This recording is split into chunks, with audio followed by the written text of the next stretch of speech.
Jai Hind students, I am Jyoti Chaurasia, your science teacher. Today I am going to explain the another topic of science, that is sound. In this chapter we will study about sound, how sound travel one place to another, and the speed of sound. Almost everyone is familiar with the word sound, यानी कि हम सब ने sound word ज़रूर सुना होगा. In fact, sound is also an integral part of our life, यानी कि लाइट के साथ साथ साउंड भी क्या है, हमारी लाइफ का बहुत इंपॉर्टेंट पार्ट है. With the help of sound it is possible to communicate with people, यानी कि साउंड की वजह से ही हम लोगों से कम्युनिकेट कर सकते हैं, बातचीत कर सकते हैं. साउंड दो तरीके का हो सकता है, या तो मेलोडियस या फिर नॉइज़ी. मेलोडियस साउंड जो हमें रिलैक्स फील कराता हो, हमें बहुत अच्छा फील कराता हो, जैसे कि सॉन्ग हो गए, गाने जो हम सुनते हैं, जो जिसको सुन के हमें बहुत अच्छा फील होता है. और नॉइज़ी साउंड जो हमारे माइंड में डिस्टर्बेंस कॉज करता हो, जैसे कि व्हीकल्स के हॉर्न, जैसे हम बाहर जाते हैं, या फिर बहुत तेज़ से बजता हुआ स्पीकर. ये सारे नॉइज़ी साउंड होते हैं जो हमारे माइंड को डिस्टर्ब करते हैं. Now the next topic is the production of sound. Sound is always produced by some vibrating body, यानी कि sound जो होता है हमेशा किसी body के vibration के कारण produce होता है, उत्पन्न होता है. The vibration body excites mechanical waves in the surrounding medium, यानी कि जब कोई body vibrate होती है तो वो mechanical wave excite करती है हमारे चारों तरफ अपने surrounding medium में. This can be explained by, जब भी हम बात करते हों, जब भी हम कुछ बोल रहे हों, तो हम अपने हाथ को अगर अपने थ्रोट के पास रखेंगे, गले के पास, तो हमें वहाँ पर वाइब्रेशन जैसा फील होगा. ये वाइब्रेशन हमारे वोकल कॉर्ड जो कि थ्रोट के अंदर प्रेजेंट है, उसकी वजह से होता है, और उसकी वजह से साउंड जो होती है वो बाहर की तरफ प्रोड्यूस होती है. जब भी कोई गिटारिस्ट गिटार को प्ले करता है तो अपने फिंगर्स से उसके स्ट्रिंग को क्या करता है, आपस में जो उसकी स्ट्रिंग होती हैं वो आपस में टकराती हैं, वाइब्रेट करती हैं, जिसकी वजह से गिटार से साउंड जो होता है वो प्रोड्यूस होता है. कुछ भी, anything which can vibrate can produce sound, यानी कुछ भी जब भी वाइब्रेट करता है तो साउंड प्रोड्यूस करता है. Whether it is a string of guitar, या चाहे वो इस गिटार के स्ट्रिंग्स हो, वोकल कार्ड हो हमारे थ्रोट की, या फिर steel plate etcetera. Air when vibrates also produce sound, यानी कि जब एयर भी वाइब्रेट होती है तब उसमें से भी साउंड प्रोड्यूस होता है. जैसे कि जब भी हम खाली बॉटल को में वाटर को फिल करते हैं, पानी डालते हैं उसमें, तो उसमें से भी एक साउंड जैसा निकलता है. वो साउंड कहाँ से प्रोड्यूस होता है, वो बॉटल के अंदर वाइब्रेशन होता है, एयर वाइब्रेट करता है, उसकी वजह से वो साउंड प्रोड्यूस होता है.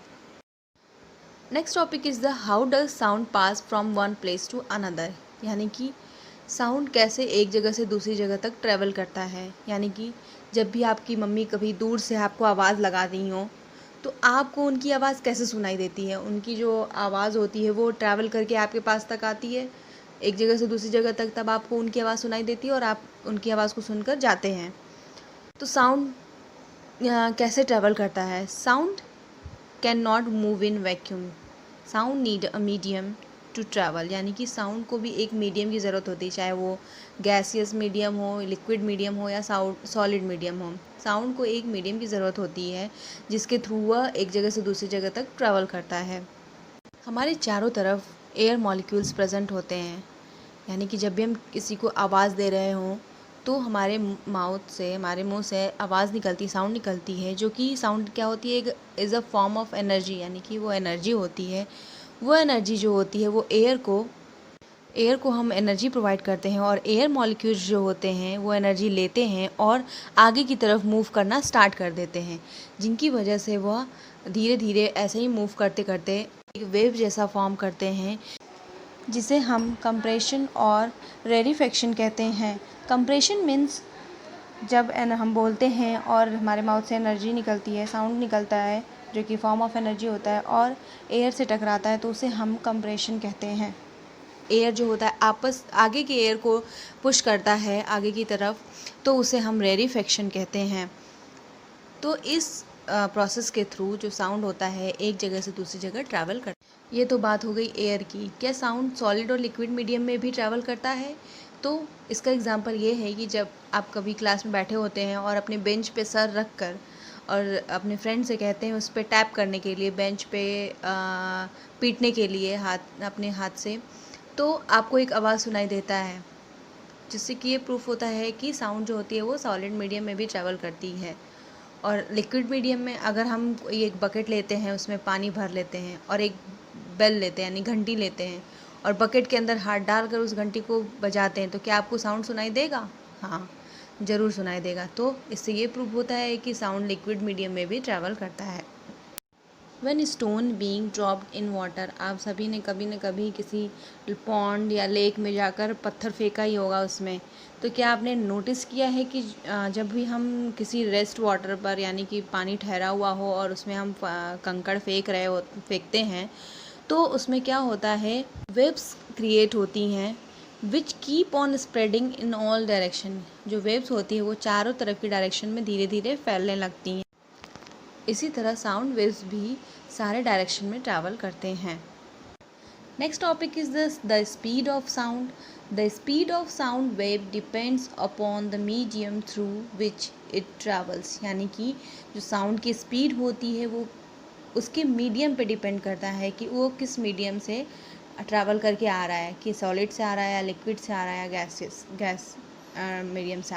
इन general sound travels faster through solids than through liquid और गैसेस, यानी कि साउंड जो होता है वो सॉलिड में ज़्यादा फास्टर ट्रैवल करता है, सॉलिड में लिक्विड और गैसेस के कंपैरिजन में। ऐसा इसलिए होता है कि जो सॉलिड के मॉलिक्यूल्स होते हैं बहुत डेंस होते हैं, क्लोजली पैक्ड होते हैं, जिनकी वजह से साउंड की जो वेव्स होती हैं वो ईज़िली पास हो पाती हैं। जो sound is pass from one particle to another with much easy, यानी अगर कोई मीडियम मटेरियल प्रेजेंट नहीं होता तो वहाँ साउंड वेव्स ट्रैवल नहीं करते हैं। जैसे कि जब भी हम किसी इलेक्ट्रिक बेल को एक बंद जार में रख देते हैं, या फिर हम जब किसी कार में बैठते हैं और उसके मिरर को बंद कर देते हैं, पूरी तरह से पैक कर देते हैं कार को, तो बाहर की जो साउंड होती है वो हमें सुनाई नहीं देती और अंदर की जो साउंड होती है वो बाहर नहीं सुनाई देती होगी। ये ऐसा इसलिए होता है क्योंकि साउंड को कोई मीडियम नहीं मिल पाता उस टाइम, ना ही एयर मिल पाता है जिसकी वजह से वो ट्रैवल करके बाहर सुनाई दे साउंड जो हो, ना ही सॉलिड और ना ही लिक्विड, कोई मीडियम नहीं मिल पाता है। तो इसलिए कहा गया है कि साउंड जो होता है वो बिना मीडियम के ट्रैवल नहीं करता है। ऐसे ही इलेक्ट्रिक बेल को हम जार में रखे हैं और वो बेल कितनी भी बजती रहेगी, लेकिन उसका साउंड जो होगा बंद जार के बाहर नहीं आएगा, क्योंकि उसे कोई मीडियम नहीं मिल रहा है साउंड को ट्रैवल करने के लिए। So this is the first part of the chapter sound. In our next part we will study about the topic amplitude and musical instrument. Thank you.